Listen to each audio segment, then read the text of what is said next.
Saudações a todos. Temos visto nos últimos dias alguns capítulos do livro Nosso Lar que nos recordam a situação da Segunda Grande Guerra Mundial. André Luiz nos relata no livro Nosso Lar, psicografado pelo Chico, experiências, situações vivenciadas por ele, das quais ele participou no plano espiritual, na colônia Nosso Lar, e nos traz apontamentos sobre essa situação que é importante nós retomarmos para que consigamos nos posicionar hoje diante da situação que estamos, procurando com muita firmeza, com muita convicção, pautarmos os nossos pensamentos, o nosso entendimento no sentido de que somos todos irmãos, que não devemos ter partido, e sim, o nosso partido deve ser o de Jesus. É do lado de Jesus que nós temos que buscar estar, Portanto, sejam as nossas vibrações direcionadas aos nossos irmãos, a todos, independente de a que país pertençam.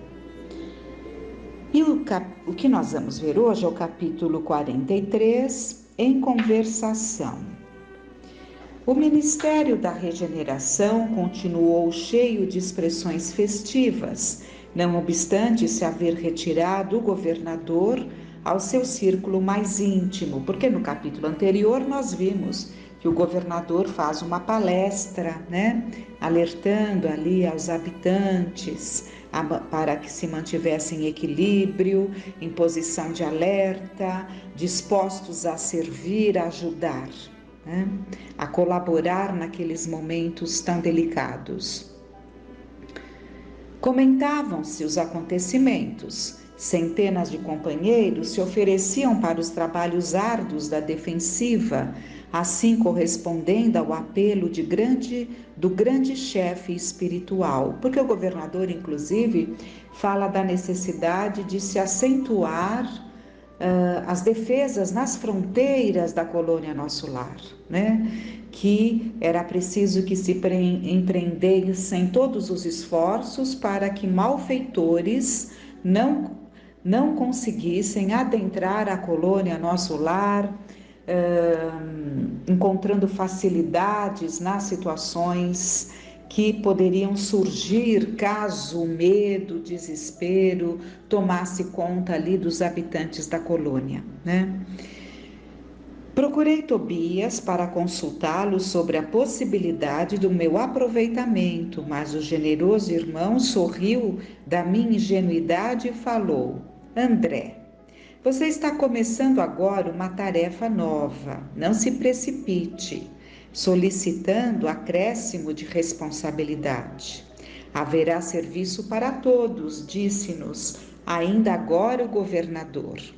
Não se esqueça de que as nossas câmaras de retificação constituem núcleos de esforço ativo dia e noite. Não se aflija.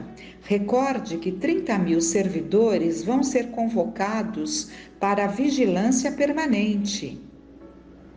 Isso foi dito pelo governador, Que ele recrutaria ali 30.000 servidores. Destarte na retaguarda serão muito grandes os claros a preencher. Então, além desses tantos que estariam à frente nos trabalhos, haveria necessidade dos outros, preenchendo ali as lacunas, as situações que surgiriam. E o Lísias está orientando André Luiz para que Tobias, aliás, está orientando André Luiz para que ele se contivesse, porque ele estava iniciando uma tarefa e que essa tarefa exigia esforço constante dia e noite, Identificando-me o desapontamento, o bondoso companheiro bem-humorado acentuou depois de ligeira pausa. Contente-se com a matrícula na escola contra o medo. Creio que isso lhe fará enorme bem. É porque num dos capítulos vistos, foi dito que, além de acentuar o número de servidores, no aspecto ali da enfermagem, né, da assistência ali a tantos que necessitariam, a tantos que chegariam em grande número à colônia, nosso lar, haveria também, e foi dito, que é de uma necessidade maior que a da enfermagem física, entre aspas, digamos assim, né, atendendo ali ao perispírito, que é o corpo espiritual do espírito. Mais importante ainda que isso, era o grupo os grupos que se preparariam para atender e orientar para que se evitasse o medo, contra o medo, porque o medo paralisa, e o medo nessas situações, ele se infiltra e ele ganha campo, né? Como temos comentado, há pessoas que no período da pandemia se preservaram, sim, muito, muito importante a preservação, muitas delas que devem continuar, mas é preciso que nos vacinemos contra o medo, porque muitos se deixaram contaminar muito mais pelo medo do que pelo vírus. E o medo é destruidor, nós sabemos, né? Continuando aqui, nesse ínterim, recebi grande abraço de Lísias, que integrara na festa a deputação do Ministério do Auxílio. Com a licença de Tobias, retirei-me em companhia de Lísias para gozar de palestra mais íntima. Conhece você, indagou ele, o ministro Benevenuto aqui na Regeneração, o mesmo que chegou anteontem da Polônia? Não tenho esse prazer. Vamos ao seu encontro, replicou Lísias, envolvendo-me nas vibrações do seu imenso carinho fraterno. Há muito que tenho a honra de incluí-lo no círculo das minhas relações pessoais. Daí a momentos, estávamos no grande recinto verde consagrado aos trabalhos desse ministro da regeneração, que eu apenas conhecia de vista. Numerosos grupos de visitantes permutavam ideias sob a copa das grandes árvores. Lísias conduziu-me ao núcleo maior, onde Benevenuto trocava impressões com diversos amigos, apresentando-me com generosas palavras. O ministro acolheu-me cortês, admitindo-me na sua roda com extrema bondade. A conversação continuou nos rumos naturais e notei que se discutia a situação da esfera terrestre. Muito doloroso o quadro que vimos, comentava Benevenuto em tom grave. Habituados ao serviço da paz na América, nenhum de nós imaginava o que fosse o trabalho de socorro espiritual nos campos da Polônia. Tudo obscuro, tudo difícil. Não se podem ali esperar claridades de fé nos agressores, tampouco na maioria das vítimas, que se entregam totalmente a pavorosas impressões. Os encarnados não nos ajudam, apenas consomem nossas forças. Desde o começo do meu ministério, nunca vi tamanhos sofrimentos coletivos. E a comissão demorou-se muito por lá? Perguntou um dos companheiros com interesse. Todo o tempo disponível, ajuntou o ministro. O chefe da expedição, nosso colega do auxílio, julgou conveniente permanecermos exclusivamente atidos à tarefa, para enriquecermos observações e melhor aproveitar a experiência. Com efeito, as condições não poderiam ser melhores. Acredito que a nossa posição está muito distante da extraordinária capacidade de resistência dos abnegados servidores espirituais que ali se encontram de serviço. Todas as tarefas de assistência imediata funcionam perfeitamente a despeito do ar asfixiante, saturado de vibrações destruidoras. Então, nós estamos vendo a colocação desse espírito, que é muito difícil encontrar uma abertura para que se instale ali a possibilidade de alguém elevar uma prece, de alguém fazer uma vibração, de alguém ter uma ideia positiva que de alguma forma amenize aqueles sofrimentos todos. Por quê? Porque a grande maioria está vibrando numa faixa inferior. Como ele fala, tudo obscuro, tudo difícil. Não se podem ali esperar claridades de fé. Ele afirma que não se pode esperar um momento de fé, uma abertura de fé nos agressores, mas também nas vítimas. Não se dá para esperar essa possibilidade.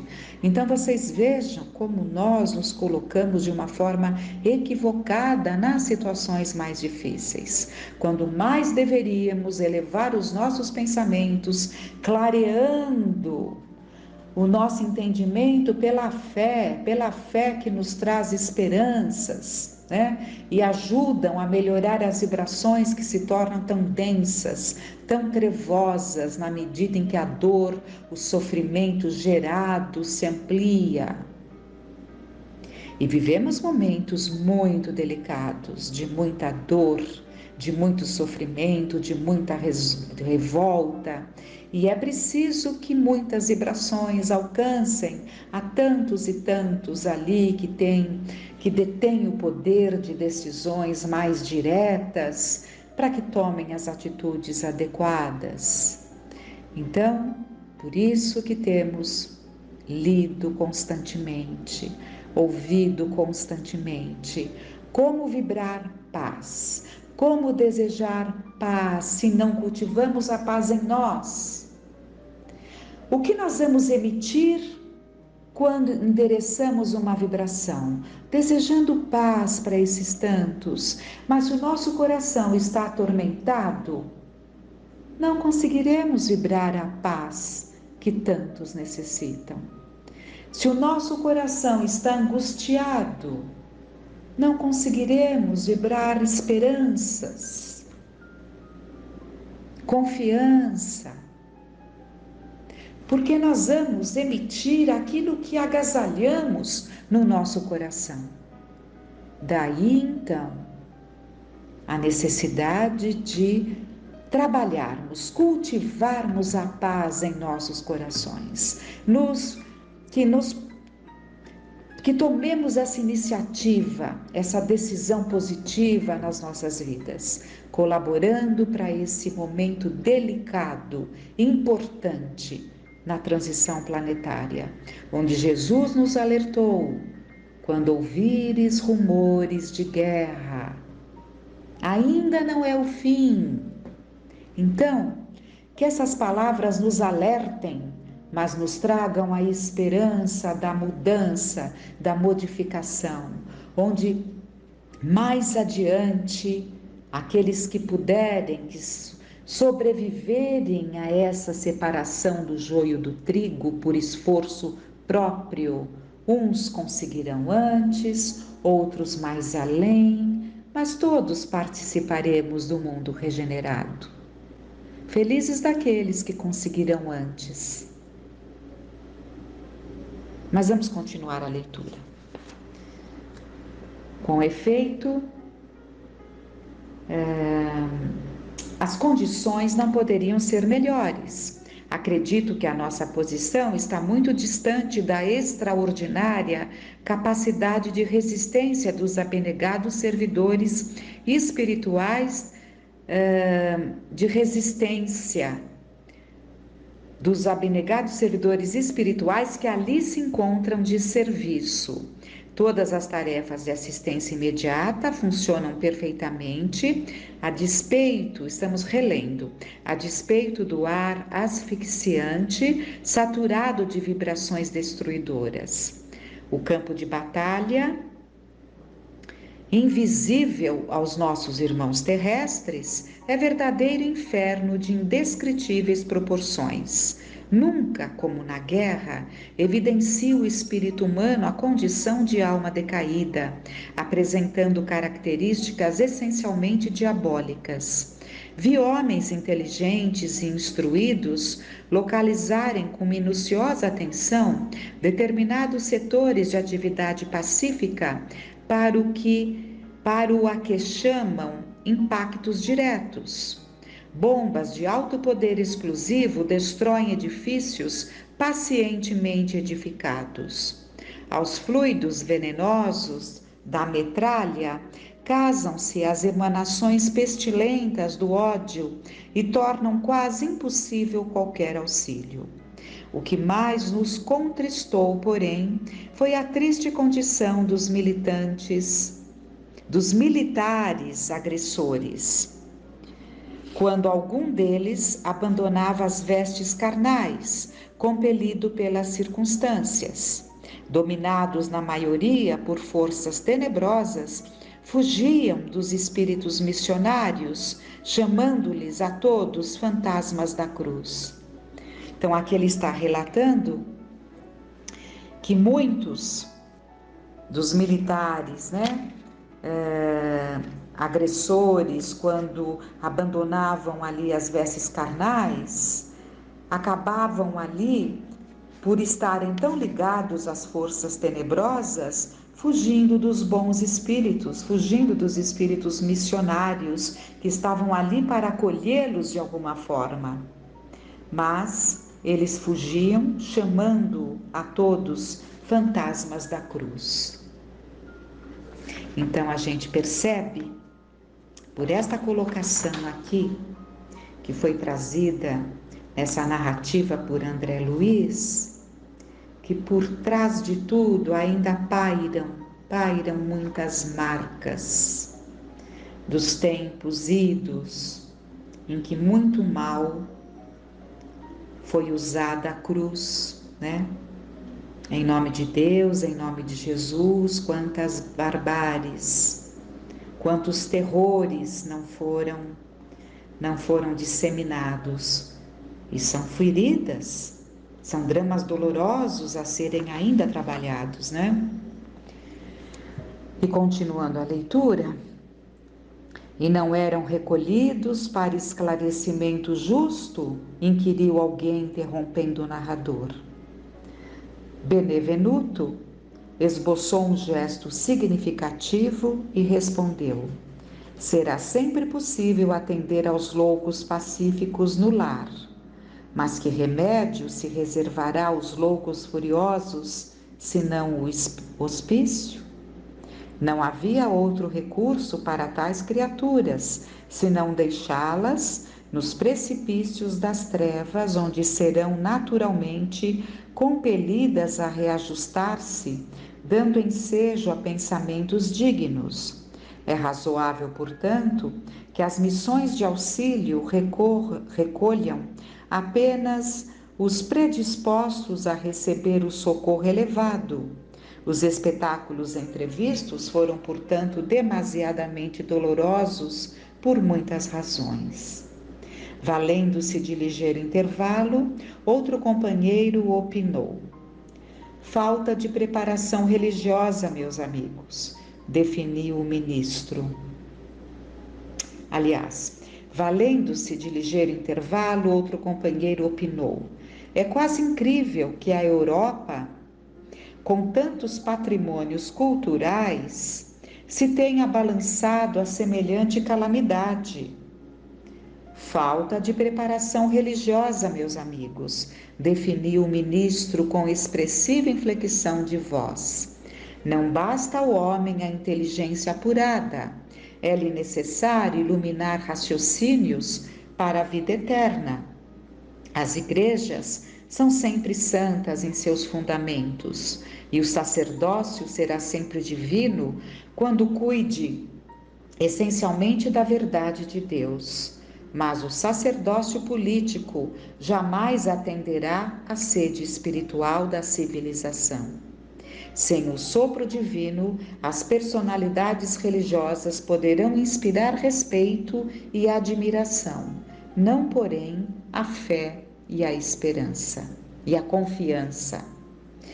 Mas o Espiritismo? Perguntou abruptamente um dos circunstantes. Não surgiram as primeiras florações doutrinárias na América e na Europa há mais de 50 anos? Não continua esse movimento novo a serviço das verdades eternas? Benevenuto sorriu, esboçou um gesto extremamente significativo e acrescentou: o Espiritismo é a nossa grande esperança e, por todos os títulos, é o consolador da humanidade encarnada. Mas a nossa marcha é ainda muito lenta. Trata-se de uma dádiva sublime para a qual a maioria dos homens ainda não possui. Olhos de ver. Esmagadora porcentagem dos aprendizes novos aproxima-se dessa fronte divina a copiar antigos vícios religiosos. Querem receber proveitos, mas não se dispõem a dar coisa alguma de si mesmos. Invocam a verdade, mas não caminham ao encontro dela. Enquanto muitos estudiosos reduzem os médiuns a cobaias humanas, numerosos crentes procedem à maneira de certos enfermos, que, embora curados, creem mais na doença que na saúde, e nunca utilizam os próprios pés. Enfim, procuram-se por lá os espíritos materializados para o fenomenismo passageiro, ao passo que nós outros vivemos à procura de homens espiritualizados para o trabalho sério. O trocadilho arrancou expressões de bom humor geral, acrescentando o ministro gravemente: nossos serviços são astronômicos. Não esqueçamos, porém, que todo homem é semente da divindade. Ataquemos a execução de nossos deveres com esperança e otimismo, e estejamos sempre convictos de que, se bem fizermos a nossa parte, podemos permanecer em paz, porque o Senhor fará o resto. Que esses chamamentos falem muito alto para nós espíritas, em que ele coloca que lá nesses anos 1940 e pouco, anteriormente, né? 30, porque o livro acho que veio em 44, se não me engano, mas o livro foi, essa vivência aconteceu em 39, né? Em 1939, portanto, numa época em que os fenômenos de materialização chamavam muito a atenção. Então, é o que o Benevenuto está falando, né? Os homens espíritas estão ali interessados em ver os espíritos materializados, né? E eles, espíritos benfeitores, interessados em ver homens espiritualizados para realmente levarem a doutrina, né? Como deve ser levada. E como muitos fizeram, né? Evidentemente que ele falou de uma forma generalizada na época, mas já havia grandes espíritas, grandes, e graças a esses tantos é que hoje estamos vivenciando esses momentos mais modernos, né? Vivenciando a doutrina, né? Que foi ali alimentada e conduzida por grandes homens, fiéis a Kardec, né? Fiéis a Jesus e a Kardec. Que fiquemos em paz.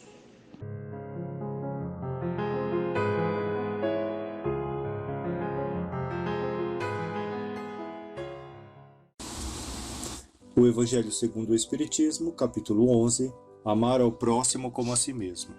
Instruções dos Espíritos. O egoísmo. Por Emmanuel, em Paris, 1861.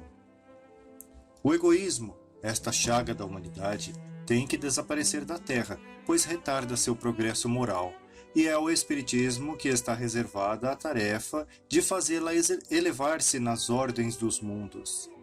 O egoísmo é, então, o objetivo para o qual todos os verdadeiros cristãos devem dirigir suas armas, suas forças e sua coragem. Digo coragem, pois é preciso mais coragem para vencer a si mesmo do que para vencer aos outros. Que cada um empregue todos os seus esforços em combatê-lo em si mesmo, já que esse monstro devorador de todas as inteligências, este filho do orgulho, é a causa de todas as misérias aqui na terra. É a negação da caridade e, consequentemente, o maior obstáculo para a felicidade dos homens. Jesus vos deu o exemplo pela caridade, e Pôncio Pilatos o do egoísmo. Enquanto o justo vai percorrer as santas estações de seu martírio, Pilatos lava as mãos, dizendo: "Que me importa?" E disse aos judeus: "Este homem é justo, por que quereis crucificá-lo?" E, no entanto, deixa-o ser conduzido ao suplício. Se o cristianismo ainda não cumpriu sua missão por completo, é por causa da luta que se trava entre a caridade e o egoísmo, que invadiu o coração humano como uma praga.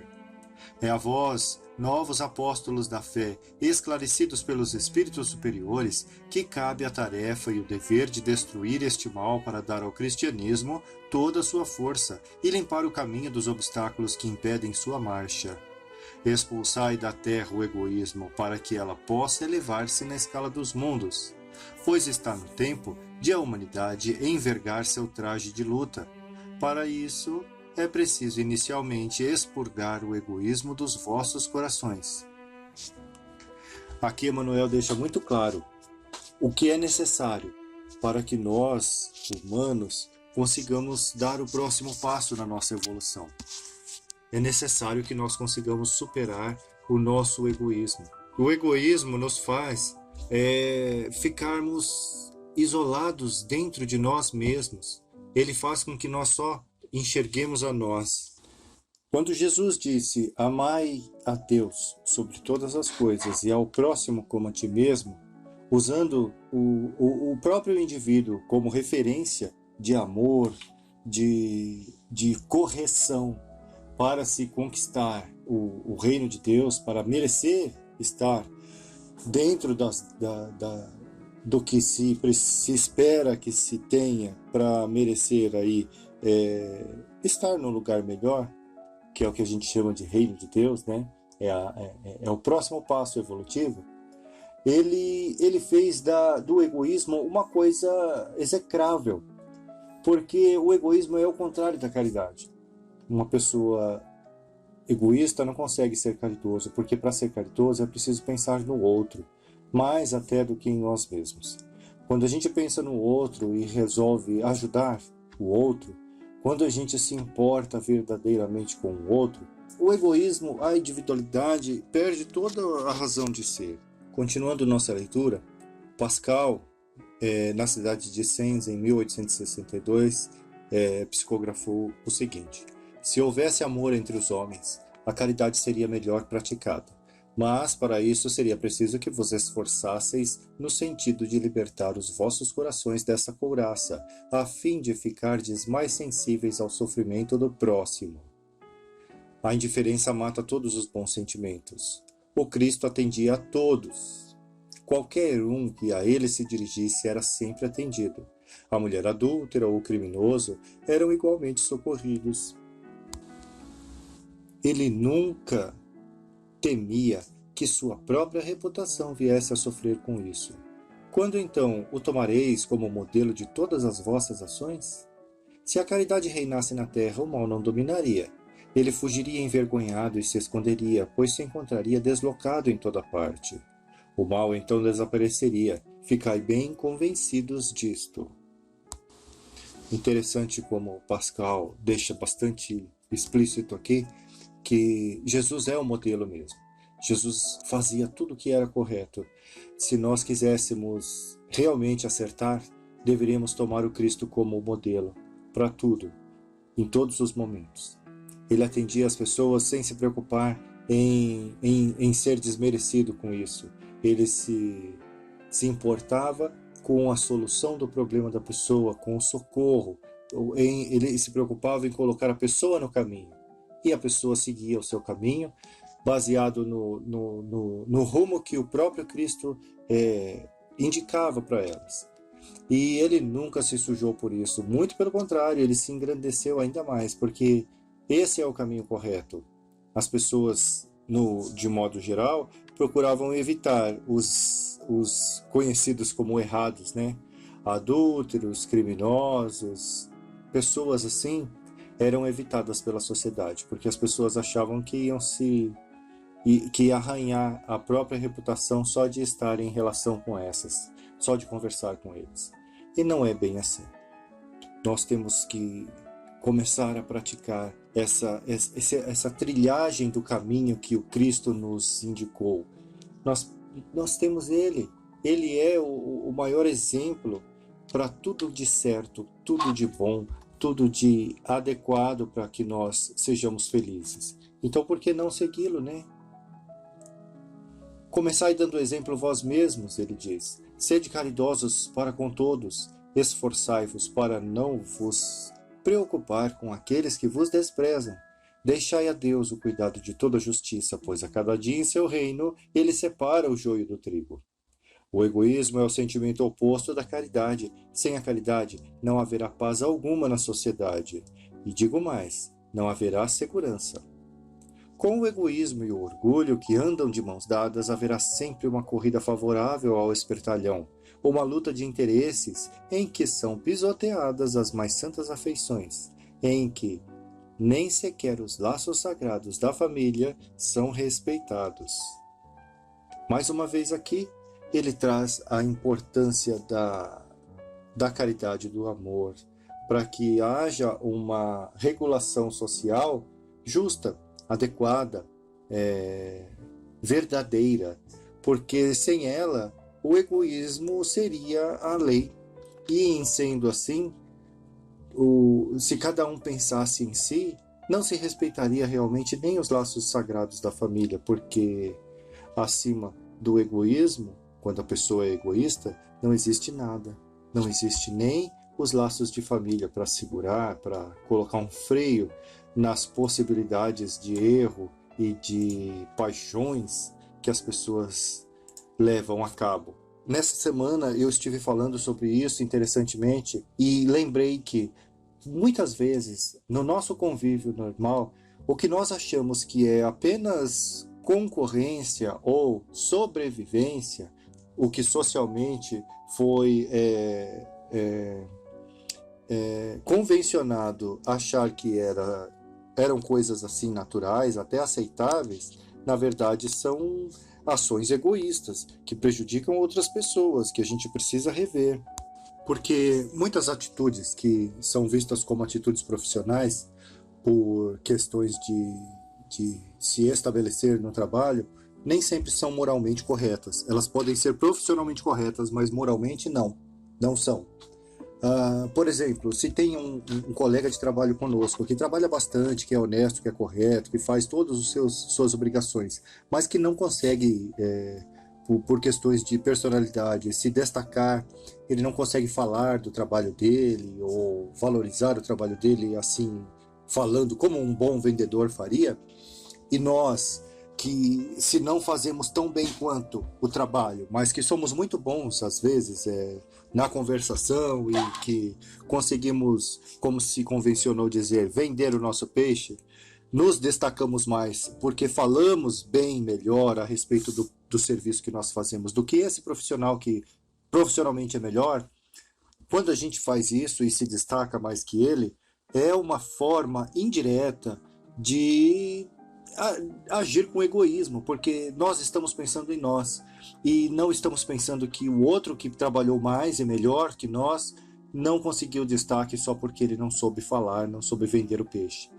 Quando você vende o seu peixe mais do que o do outro, que é mais merecedor que você, e fica com um lugar de destaque que deveria ser dele, é uma desonestidade, que as pessoas não entendem como desonestidade. A sociedade entende isso como concorrência, como natural, mas moralmente observando essa situação, não é. Então a gente tem que tomar muito cuidado com essas coisas, sempre avaliar. É por isso que Jesus pede para que nós nos coloquemos no lugar do outro, para que nós amemos a Ele como amaríamos a nós mesmos. Porque se você se coloca nesse lugar e você percebe que você não gostaria de ser passado para trás por uma pessoa que é bem melhor vendedor do que profissional, se você não quer para você, absolutamente não faça para o outro. Essa é a medida. Deus, através do Mestre Jesus, nos passou a receita da felicidade. Só que a gente prefere as nossas receitas, as nossas espertezas, as nossas ligeirezas, né? E acaba errando muito moralmente com as pessoas. Vamos dar sequência aqui à nossa leitura. A fé e a caridade. Um espírito protetor, em Cracóvia, 1861. Eu vos disse recentemente, meus queridos filhos, que a caridade sem a fé não basta para manter entre os homens uma ordem social capaz de torná-los felizes. Deveria ter dito que a caridade é impossível sem a fé. Podereis encontrar, em verdade, impulsos generosos até mesmo junto a pessoas sem religião, mas essa caridade verdadeira, que apenas se exerce pela abnegação, pelo sacrifício constante de todo o interesse egoísta, somente pela fé poderá ser inspirada. Nada além dela nos dá condições para carregar com coragem e persistência a cruz desta vida. Interessante como esse texto dele endossa o que nós falamos antes a respeito da caridade, do egoísmo e do amor, porque a fé ela catalisa essa possibilidade de fazer a caridade. Ela dá a certeza de que nós estamos no caminho certo. E ele continua: meus filhos, é em vão que o homem ansioso de prazeres tenta se iludir quanto ao seu destino aqui na terra, achando que deve se ocupar apenas da sua felicidade. Deus nos criou com a certeza de sermos felizes na eternidade. Por isso, a vida terrena deve servir exclusivamente para o aperfeiçoamento moral, que se adquire mais facilmente com o auxílio dos órgãos físicos e as exigências do mundo material, que devem ser supridas. Além do mais, os problemas comuns da vida, a diversidade dos gostos, das tendências e das vossas necessidades, são um meio de vos aperfeiçoardes, exercitando-vos na caridade. Portanto, apenas à custa de concessões e de sacrifícios mútuos é que podeis manter a harmonia entre elementos tão diversos. E ele diz aqui claramente que as necessidades da vida nos fazem progredir, porque aqui na Terra nós não estamos para gozar da vida, nós estamos para aprender, para superar os nossos defeitos. Nós estamos aqui para crescer. É aqui o laboratório onde nós fazemos as nossas experiências, onde nós nos provamos, onde nós exercitamos o que aprendemos. Ele diz aqui textualmente: nós fomos feitos por Deus para sermos felizes na eternidade, não aqui neste momento em que nós passamos na Terra. Este momento é um momento de ajuste, é um momento onde nós temos que focar em nosso aperfeiçoamento moral. Por isso que existe dor. Imagina se a gente tivesse que ser feliz num mundo de tanta dor, de tanto desequilíbrio, onde o mal prevalece, seria um contrassenso praticamente. E ele continua aqui: tendes toda a razão ao afirmar que a felicidade está destinada ao homem aqui na terra, se a procurais na prática do bem e não nos prazeres materiais. A história da cristandade nos fala de mártires que foram para o suplício com alegria. Hoje, na vossa sociedade, para serdes cristãos, não é necessário nem o sacrifício do mártir, nem o sacrifício da vida, mas única e simplesmente o sacrifício do vosso egoísmo, do vosso orgulho e da vossa vaidade. Triunfareis se a caridade vos inspirar sempre e se a fé for a vossa sustentação. Então ele finaliza aqui o raciocínio dele, deixando para a gente bastante certeza de que nós vamos triunfar se a caridade nos inspirar sempre e se a fé for a nossa sustentação. Porque sem a fé para sustentar a nossa caridade, ela se esvai, ela fica sem base, ela fica sem propósito. Porque fazer o bem para os outros por nada, só por fazer, não faz sentido. Para quem raciocina só com a lógica e mais nada, fazer o bem não faz sentido. O que faz sentido para quem pensa só assim é o egoísmo. Só que Com a fé, a gente entende que o egoísmo é um câncer.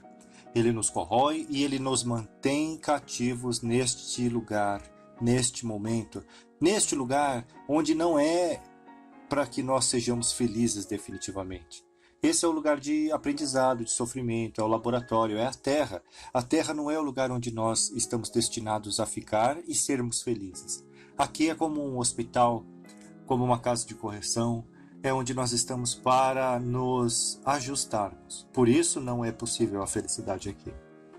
Por isso que é interessante que nós, através da fé, exercitemos a nossa caridade para sermos úteis verdadeiramente, para merecermos sair daqui e vivermos felizes, alhures, vivermos felizes em outro lugar, onde Deus destinou para que nós vivamos felizes. E a felicidade verdadeira é a felicidade que Deus reservou para nós. Não é essa felicidade que se acredita ter aqui na Terra. Aqui a gente tem uma felicidade muito, muito débil, muito relativa, muito pequena, muito fraca.